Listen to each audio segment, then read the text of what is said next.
एक कहावत आप सभी लोगों ने सुनी होगी कि जो सच है ना वो कभी ना कभी सामने आता ही है। चाहे आप उसे कितना ही छुपा लें, सच जो है वो सामने निकल करके आएगा ही। लेकिन कभी कभार जिंदगी में कुछ इंसिडेंट्स ऐसे भी होते हैं जिनके बारे में जब हमें पता चलता है, जब सच बाहर निकल करके आता है तो देरी बहुत हो जाती है। और वो सच भी जब हमारी नजरों के सामने आता है ना, तो हम यकीन नहीं कर पाते कि आखिर ये चीज हुई तो हुई कैसे, क्योंकि हमारे सामने ही थी वो। लेकिन फिर भी कहीं ना कहीं हम उस भूल भुलैया में फंस करके रह गए, उस चक्रव्यूह में घिर गए। आज की कहानी भी ऐसी ही है कि विनोद जो था उसके साथ में क्या ये सब कुछ हो रहा था, इसके बारे में जब उन लोगों को पता चलता है तो उन लोगों के होश उड़ जाते हैं कि आखिर ये चीज कैसे हो सकती है। जब हम लोगों ने यहां पर डबल चेकिंग कर ली, सब लोगों से पूछताछ कर ली, उसके बाद में भी मुजरिम आखिर बचकर निकला तो निकला कैसे। तो आज की जो कहानी है ये कॉन्टिन्यूएशन में है। कल जो मैंने कहानी डाली थी मौत का काला जादू, उसके कॉन्टिन्यूएशन में कहानी है। अगर आपने वो वाला पार्ट नहीं देखा है तो पहले आप उस पार्ट को ही देखिए, क्योंकि उसके बाद से ही ये स्टोरी कॉन्टिन्यूएशन में है। स्क्रीन के ऊपर आपको थंबनेल दिखाई दे रहा होगा, डिस्क्रिप्शन बॉक्स में भी लिंक है, कहीं जाने की ज़रूरत नहीं है। फर्स्ट पार्ट पहले देखिए और उसके बाद सेकंड पार्ट को आप कंटिन्यू कीजिए। जिन्होंने फर्स्ट पार्ट देख लिया है उनके लिए मैं स्टोरी को यहाँ से कंटिन्यू कर रहा हूँ। विनोद की वाइफ की डेथ हो चुकी थी।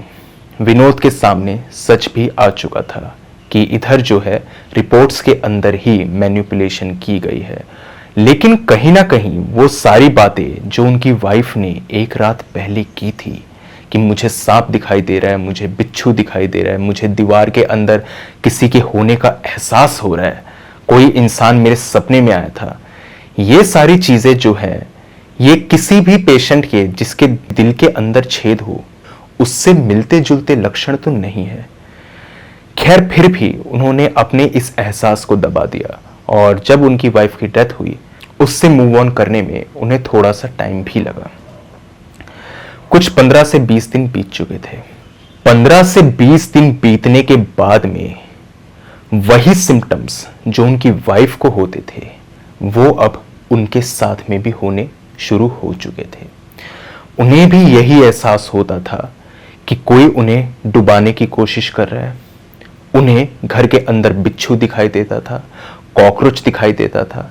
घर वालों से लड़ते थे, कहते थे यहाँ पे बिच्छू है। वो कहते बेटा ऐसा कुछ नहीं है।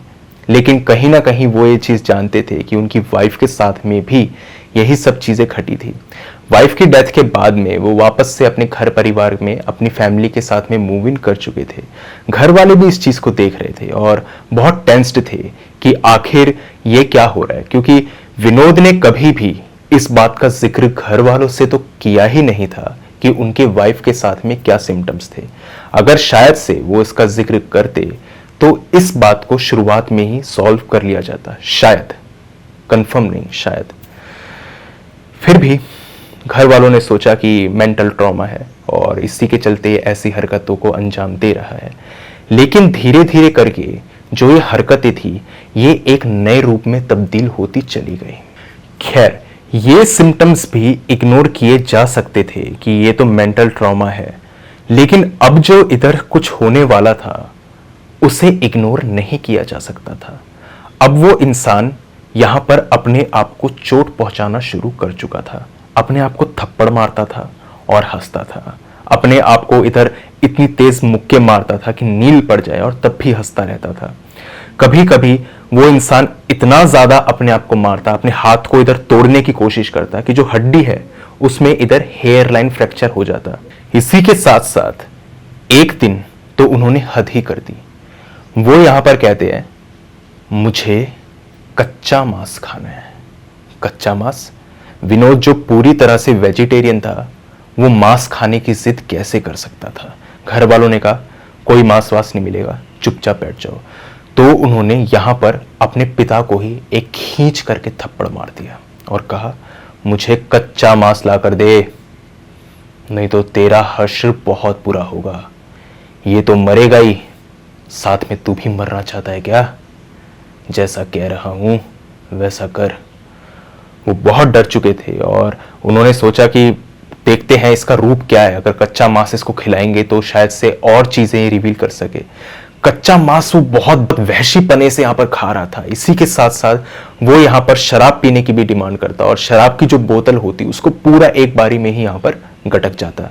इसी के साथ साथ उसकी जो आंखें होती थी वो बिल्कुल पीली पड़ चुकी थी। जैसे पीलिया के लक्षण जब होते हैं तो आपको मालूम होगा आंखें जो होती हैं वो पीली पड़ जाती है। कुछ इस किस्म का ही यहाँ पर सब कुछ चल रहा था। लेकिन ये सब चीजें जो थी ये अचानक से आखिर होनी कैसे शुरू हो गई? उन लोगों को डाउट हुआ कि जिस लड़की से हमने इसकी शादी कराई थी उसके घर वाले ही बताएंगे कि सच क्या है, क्योंकि कुछ तो छुपा रहे हैं। वो सच तो पक्का छुपा रहे हैं और उन्होंने ये भी छुपाया था कि लड़की के दिल के अंदर छेद था और अब आगे पता नहीं उन्होंने क्या छुपाया। वो वहां पर जाकर खूब कलेश करते हैं और कहते हैं, सच सच बताओ तुम क्या छुपा रहे हो? वो लोग कह देते हैं, हम कुछ नहीं छुपा रहे, खामा हम पर शक करना बंद करो। किसी को कोई सबूत नहीं मिलता तो शक कैसे करते? यहां पर आकर के उनकी जो हालत थी विनोद की वो दिन प्रतिदिन बिगड़ती ही जा रही थी। अब मामला हाथ से बाहर जा चुका था। यहां पर एक पंडित को बुलाया जाता है। पंडित कहता है, ये जो काम है ना ये मेरे बस का नहीं है, क्योंकि इसके ऊपर बहुत ही भारी किस्म का काला जादू किया गया है और इसे मैं नहीं सॉल्व कर सकता। आप जाकर के किसी अच्छे से अघोरी को ढूंढिए और उससे बात कीजिए। सुरेश भी घर में आ चुका था और सुरेश जब इस चीज को देखता है कि विनोद के साथ क्या हो रहा है तो उसे कहीं ना कहीं इधर विनोद की जो गर्लफ्रेंड थी मालिनी उसकी याद आती है कि मालिनी जो थी वो कॉलेज में कुछ इस किस्म का करती थी। देख करके ऐसा लगता था कि वो विनोद की किस्मत को बदल देती थी या फिर जो भी होने वाला था उसको प्रेडिक्ट कर देती थी। उन्होंने कहा, अंकल मुझे लगता है कि इसकी जो एक्स गर्लफ्रेंड थी ना मालिनी, उससे अगर बात की जाए तो शायद से प्रॉब्लम सॉल्व हो सकती है। उन्होंने कहा, इसकी एक्स गर्लफ्रेंड भी थी। उन्होंने कहा, अंकल इन बातों को छोड़ो, पहले लड़के की जो हालत है उसको सुधारो। विनोद के पापा ने कहा, पहले हम अघोरी से बात करेंगे। सुरेश इधर जिद पर अड़ गया कि क्या पता मालिनी से बात करके ये सारा जो मसला है इसको सॉल्व किया जा सके। उन्होंने कहा ठीक है। वो मालिनी का कहीं से एड्रेस निकलवाते हैं सुरेश और मालिनी के घर पे पहुंच जाते हैं। मालिनी के घर पे जब पहुंचते हैं तो वहां पर जाकर के विनोद के फादर हंगामा शुरू कर देते हैं कि तुमने मेरे बेटे के साथ ये किया है, मुझे सुरेश ने सब कुछ बताया है और तुमने ये किया है। मालिनी सिर्फ हंस रही थी और इसी के साथ साथ बहुत अजीब किस्म के एक्सप्रेशन दे रही थी, जैसे उसे कुछ पता ही ना हो। वो कहती, मैंने क्या कर दिया? आप ये कह रहे हैं कि मैंने काला जादू किया है? अगर आपको ऐसा लगता है तो आप आइए घर में, चेक कर लीजिए। आपको अगर कोई भी सामग्री ऐसी मिल जाए जिससे काला जादू होता हो तो आप एक काम कीजिए, आप मुझे जो सजा देंगे मैं उसे कबूल करूंगी। उसने कहा, तू रुक, तेरी सजा तो पुलिस तय करेगी। वो पुलिस को बुला लेते हैं। अब पुलिस जब आ जाती है तो घर में तहकीकात होती है, कुछ भी नहीं मिलता। मालिनी कहती है, देख लिया आपने, अगर काला जादू मैंने किया होता तो मेरे पास कोई गुड़िया होती, कुछ ऐसा सामान होता जिसके चलते ये तो साबित होता कि मैंने काला जादू किया है। आप आखिर ये बोल कैसे सकते हैं? आप खुद सोचिए, मैं सिर्फ 25,000 रुपए की तनख्वाह पे काम करती हूं और हमारी थोड़ी बहुत बची कुची इज्जत है, उसको बर्बाद मत कीजिए, चुपचाप चले जाइए यहां से। इतना कुछ हो गया था, पुलिस को भी कुछ नहीं मालूम था, वो चले गए। अगले दिन अघोरी से बात की गई। अघोरी ने कहा, देखो काला जादू जो है इसे तो मैं रिवर्स कर सकता हूं, लेकिन एक बात है, इसे रिवर्स करने के बाद जिसने वो काला जादू किया है उसकी मौत हो जाएगी और आपका बेटा बच जाएगा। विनोद के फादर कहते हैं, हमें कोई लेना देना नहीं, आप बस लड़के को ठीक कीजिए। उसने कहा ठीक है, आज रात 12 बजे कब्रिस्तान में आ जाइएगा। इसी के साथ में अघोरी ये भी कहता है कि वो जो लड़का है ना वो आसानी से शमशान घाट में आएगा नहीं। तुम एक काम करो, उस लड़के को बेहोशी का एक इंजेक्शन लगाओ और चुपके से रात के 12 बजे उसको यहां लेकर के आओ। एक बात और याद रखना कि जो तुम्हारी गाड़ी होगी उसके आगे एक और भी गाड़ी चलनी चाहिए और उसके अंदर एक मांस का टुकड़ा पड़ा होना चाहिए, ताकि अगर वो भागना भी चाहे, होश में वो आए भी तो भी वो भाग ना पाए, क्योंकि उसको मांस की इधर खुशबू आ जाए। उन्होंने ऐसा ही किया, इंजेक्शन तो लगाया, 5 मिनट वो सोया भी, सो करके वो उठ गया और वो वापस से इधर भागने की जिद करने लगा। लेकिन जब गाड़ी में उसको बिठाया गया तो वो शांत बैठ गया। और नाक से जब कोई आदमी सूंघता है किसी अच्छे खाने को तो किस तरीके के एक्सप्रेशन देता है, वो वैसे ही एक्सप्रेशन दे रहा था। वो लोग उसको लेकर के उधर शमशान घाट में आ गए। इधर जो अघोरी था उसके पास में एक कच्चे मांस का टुकड़ा था। वो इधर विनोद के सामने ऐसे लहराता है कच्चे मांस के टुकड़े को और एक जगह पर फेंक के मारता है। जैसे ही अघोरी ये काम करता है, विनोद पागलों की तरह उस मांस के टुकड़े के पास जाता है और जैसे ही वो उधर जाता है, विनोद को अंदाजा नहीं होता कि वो एक घेरे में आ चुका है। वो घेरा इधर बेसिकली अघोरी ने बनाया था। बाहर उसके वो त्रिशूल गाड़ देता है अघोरी और कहता है, ये चाह करके भी इस घेरे से बाहर नहीं जा सकता। अब हमें ये देखना है कि इसके ऊपर काला जादू कितना भयानक है। उसने बाहर 3 नींबुओं को यहाँ पे प्लेस किया और इसी के साथ साथ उसने कहा कि अगर ये नींबू यहाँ पर काले पड़ जाते हैं या इनके अंदर से खून आ जाता है तो समझ लेना कि आपके बेटे की मौत निश्चित है। 1 मिनट नहीं लगता, तीनों नींबू काले पड़ जाते हैं, तीनों नींबुओं में से खून यहाँ पर निकलना शुरू हो जाता है। उन्होंने कहा आपका बेटा जो है इसके ऊपर मौत नाच रही है।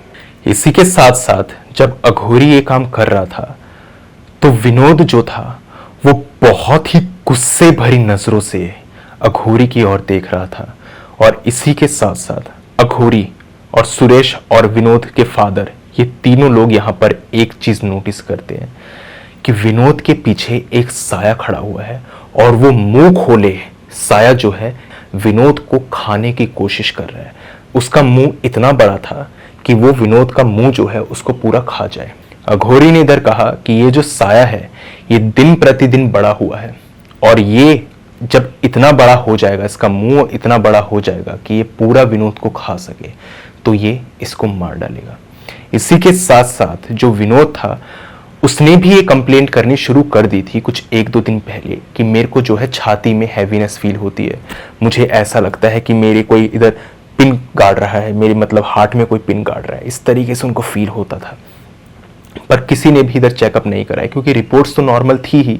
तो आखिर विनोद को ये क्या हो सकता था, जेनेटिक्स भी बहुत स्ट्रांग थे, फैमिली हिस्ट्री में भी किसी को हार्ट अटैक नहीं आया था, तो हार्ट अटैक के सिम्टम्स तो नहीं थे। और उसके बाद से तो आपको मैंने बताया ही है कि कब्रिस्तान में क्या क्या सीन हुआ। इसके बाद में अघोरी ने कहा कि ये जो काला जादू है ये किसने किया है ये तो मैं नहीं बता सकता, लेकिन हाँ ये जरूर है कि आपका लड़का ठीक होकर यहां से जाएगा। लेकिन एक बात याद रख लीजिए जनाब, ये जो प्रोसीजर होगा ना ये कमजोर दिल वालों के लिए नहीं है, क्योंकि इसमें आपके बेटे को बहुत प्रताड़ना होगी और शायद आप ये सहन ना कर पाए। उसने कहा आपको जो करना है आप करिए। अघोरी यहाँ पर मंत्र पढ़ने शुरू करता है और जैसे ही वो मंत्र पढ़ता है तो इधर जो विनोद था अपने सर को जमीन पे दे दे के मारता है। जो मिट्टी होती है ना कब्रिस्तान की उसको उठा करके अपनी आंख में डाल लेता है और उसके बाद में भी वो अपनी छाती को इधर पीटना शुरू कर देता है। वो रुक नहीं रहा था, किसी भी तरीके से वो उस घेरे से बाहर आना चाहता था लेकिन घेरे से वो बाहर नहीं आ पा रहा था। इसी के साथ कुछ 1-2 मिनट के बाद में वो बिल्कुल नॉर्मल हो जाता है। अपने फादर को देखते हुए कहता है पापा पापा मैं ठीक हो गया, पापा मुझे बाहर निकालो, ये पता नहीं ये सब क्या है, आप समझ सकते हो, ये मेरे को देखो कितना दर्द हो रहा है, मेरी आंखों में देखो क्या हो गया। वो उसके फादर जो थे वो कुछ रिएक्ट करते इससे पहले ही अघोरी कहता है कुछ मत करना, उधर ही खड़े रहो, ये ठीक नहीं है, ये फंसा रहा है तुम्हें, ये इस जाल में फंसा रहा है, दूर रहो। उसके बाद में अघोरी दोबारा से कुछ बोलता है, वो आदमी अपने कपड़े फाड़ने शुरू कर देता है, अपने आप को बहुत यहाँ पर चोट पहुंचाता है, जमीन पर लेट जाता है। जमीन पर लेटने के बाद में उसका जो शरीर होता है वो यहाँ पर थर थर करके कांपना शुरू हो जाता है। अपने कपड़ों को उसने बिल्कुल फाड़ लिया था। ऑलमोस्ट आप कह सकते हैं कि कोई कपड़ा उसके शरीर पर बचा नहीं था, सिर्फ एक अंडरवियर जरूर था उसके ऊपर, बाकी उसके ऊपर कुछ नहीं बचा था। और अजीब तरीके से वो आंखें चढ़ा रहा था, अपने आप को नोच रहा था। ये सब चीजें जो थी ये ना तो सुरेश देख सकते थे और ना ही विनोद के फादर। उन्होंने मुंह फेर लिया और उनके बस की नहीं था।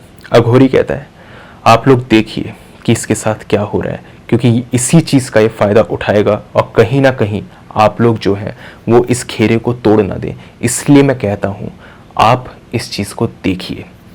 बड़ी मुश्किल से वो लोग नज़रें घुमाते हैं और दोबारा से उसको देखते हैं तो उसकी हालत बहुत पतली थी, ज़बान उसकी बाहर निकल चुकी थी। ज़बान में हद से ज़्यादा कुछ काला गंध जमा था उसके, पता नहीं वो क्या था। और इसी के साथ में जो उसका शरीर था वो बहुत तेजी से अकड़ना शुरू हो जाता है। अपने हाथ पैरों को उसने मोड़ लिया था, बिल्कुल मोड़ लिया था। और इसी के साथ में कांपते कांपते वो अपनी जबान को खोलता है, बहुत तेज चीखता है वो। उसके मुंह से एक काला धुआं निकलता है और विनोद बेहोश हो जाता है।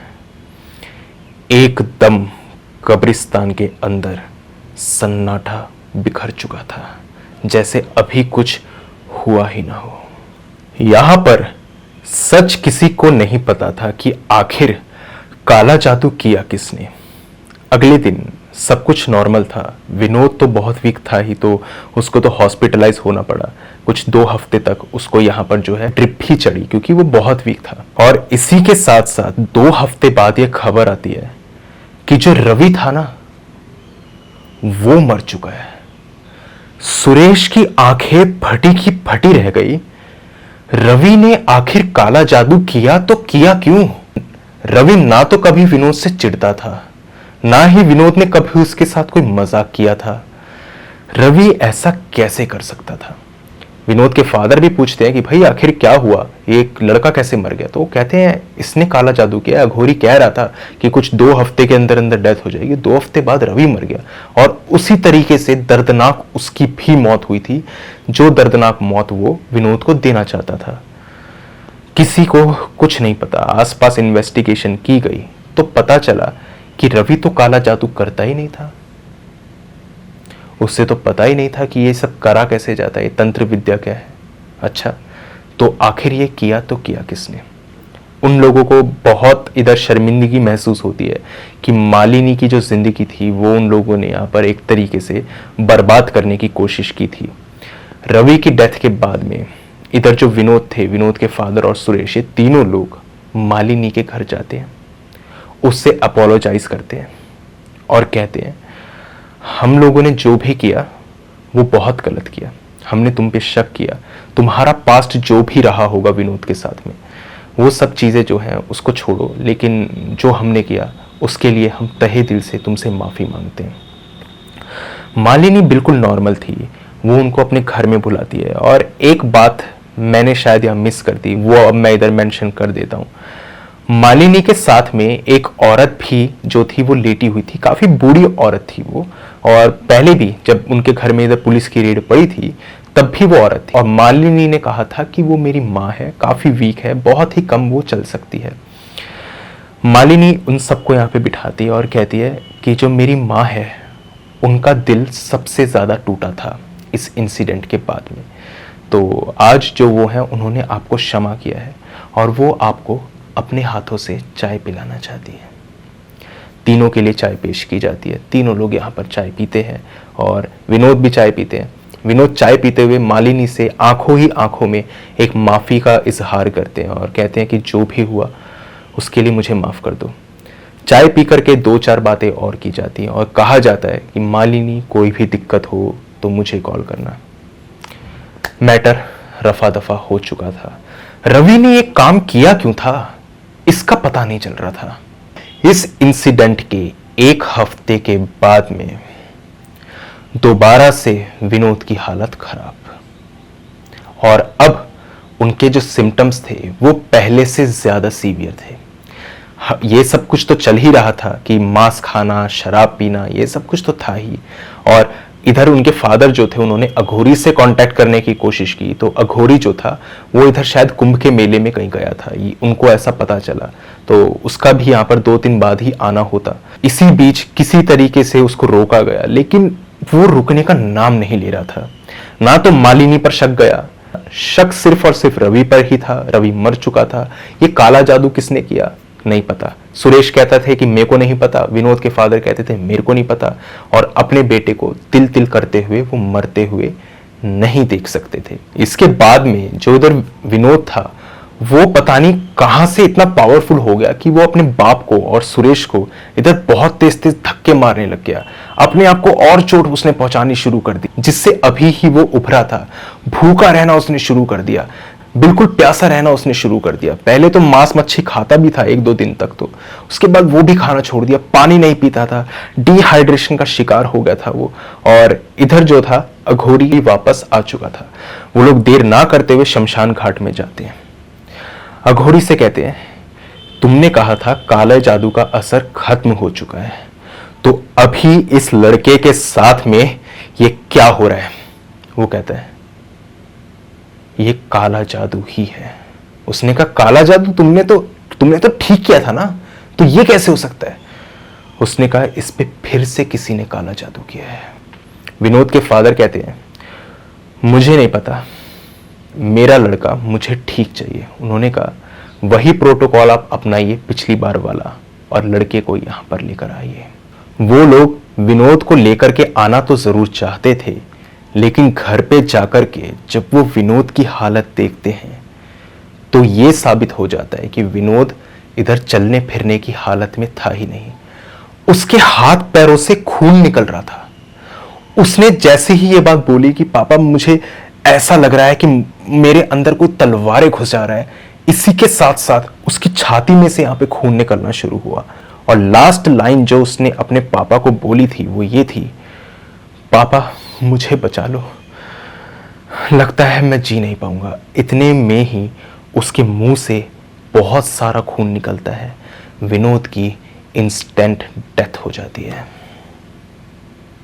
ये काला जादू बहुत सीवियर था।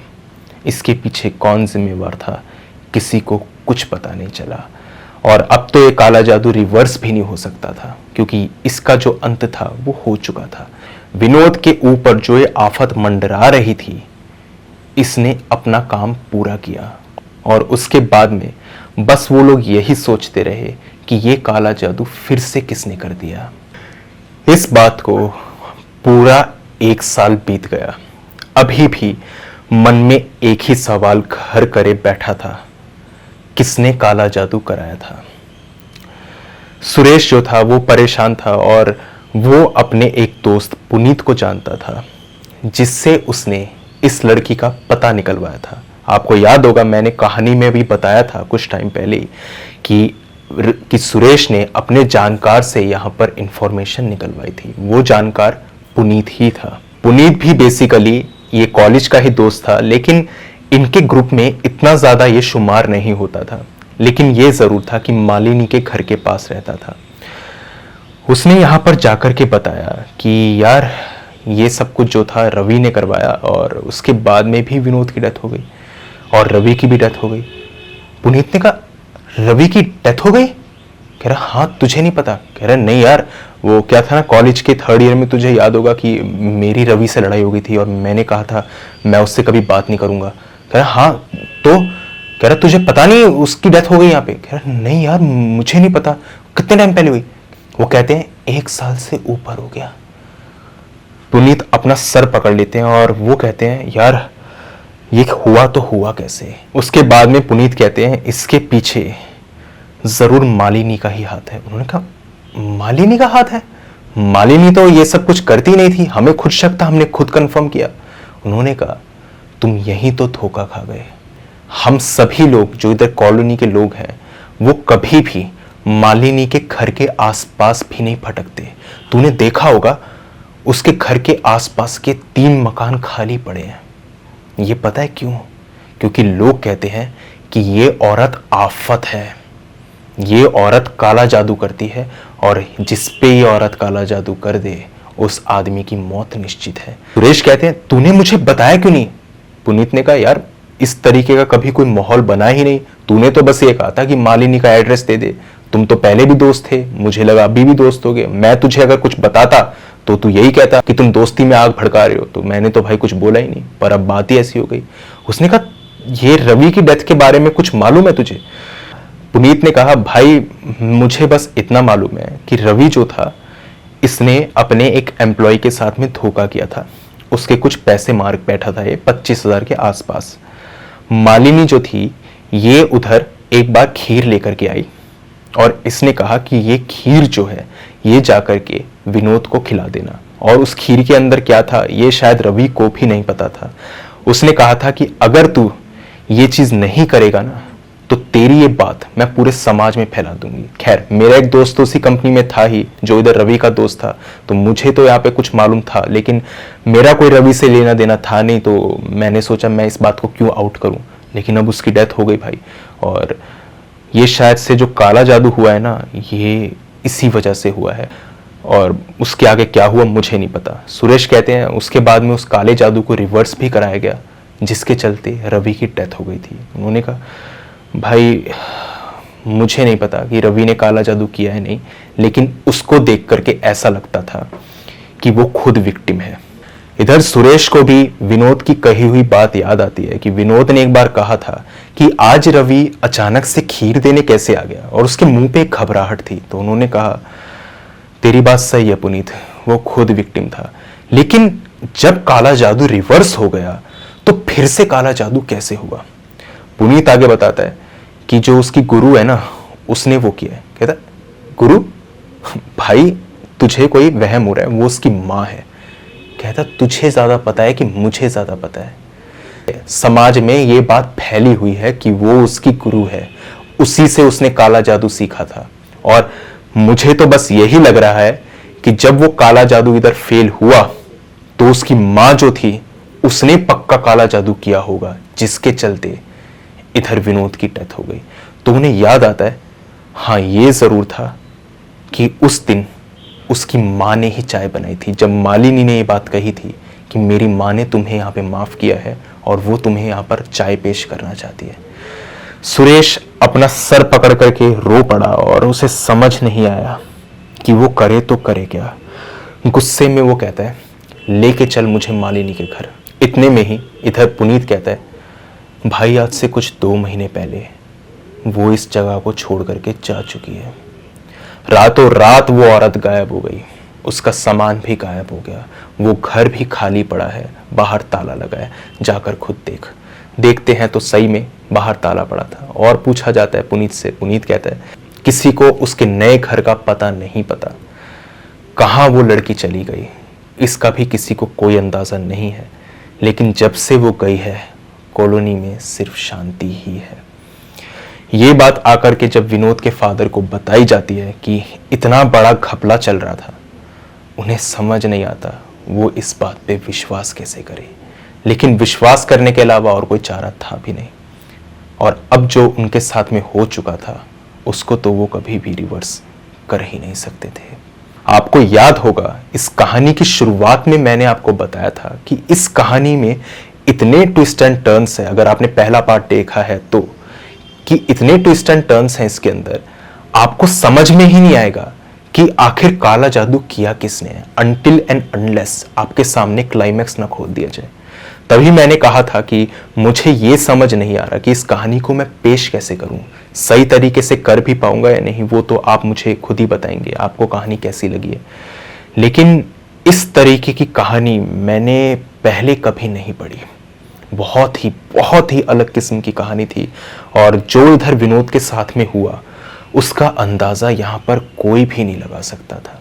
कहानी की शुरुआत में, सेकंड पार्ट के शुरुआत में मैंने कहा था कभी कभी सच इतनी लेट हमारे सामने निकल करके आता है ना कि जब हमें उसके बारे में पता भी चलता है तो भी वो सच किसी काम का नहीं होता। यही कुछ हुआ विनोद और उनकी वाइफ के साथ में। खैर ये तो थी पूरी की पूरी कहानी, और इस सेकंड पार्ट के साथ में ही इस कहानी का अंत हो जाता है। आप मुझे ज़रूर बताइए कि ये स्टोरी आपको कैसी लगी है, क्योंकि काफ़ी कुछ था इसके अंदर बताने को। ट्विस्ट एंड टर्न्स की मैंने बात शुरुआत से ही करी थी कि इधर जो है उनकी वाइफ जो थी, उनको इधर हार्ट में प्रॉब्लम थी जो घर वालों ने छुपाई, उसके बाद में काले जादू की बात, उसके बाद में मालिनी, उसके बाद में मालिनी की जो गुरु थी पुनीत, रवि, कितने सारे करेक्टर्स थे जो इस कहानी के अंदर जुड़े हुए थे डायरेक्टली। तो इसीलिए कहानी जो थी शायद थोड़ी कॉम्प्लेक्स हो गई हो। आप मुझे ज़रूर बताइए आपको ये कहानी कैसी लगी है। अगर आपके पास में भी कोई ऐसा ही रियल हॉरर और क्रीपी इंसिडेंट है तो आप शेयर कर सकते हैं मेरे साथ मेरी जीमेल आईडी पर, यहाँ ऊपर दिखाई दे रही होगी। मेरी इंस्टा आईडी आपको डिस्क्रिप्शन बॉक्स में मिल जाएगी। दोनों ही प्लेटफॉर्म्स जो है उनका लिंक मैं मेंशन कर दूंगा। दोनों में से जिसमें भी आप कंफर्टेबल हो वहाँ पर चेक करके अपनी स्टोरी मेरे साथ साझा कर दीजिए। और रिक्वेस्ट आपसे इतनी ही है कि जब भी अपनी स्टोरी को भेजें तो जितना डिटेल में हो सकता है उतना डिटेल में भेजिए, ताकि जब उन स्टोरीज़ को मैं आपके सामने रखूं तो उसी सहजता, उसी तमीज़ के साथ रख सकूं जिस तरीके से आपने उन्हें मेरे सामने रखा है। अगर आपको यहाँ पे टाइप करने में प्रॉब्लम है तो वॉइस मैसेज के द्वारा भी अपनी स्टोरी मुझे आप सबमिट कर सकते हैं इंस्टाग्राम पे। आपकी स्टोरी का बेसब्री से इंतज़ार रहेगा मुझे, और जैसे ही आपकी स्टोरी मुझे मिलेगी उस पर एक सेपरेट वीडियो मैं बना दूँगा। तो आज की वीडियो के अंदर तो बस इतना ही था। अब मुझे दीजिए इजाज़त, मिलता हूँ जल्द ही आपसे एक अगली वीडियो में। तब तक के लिए टेक केयर, गुड बाय।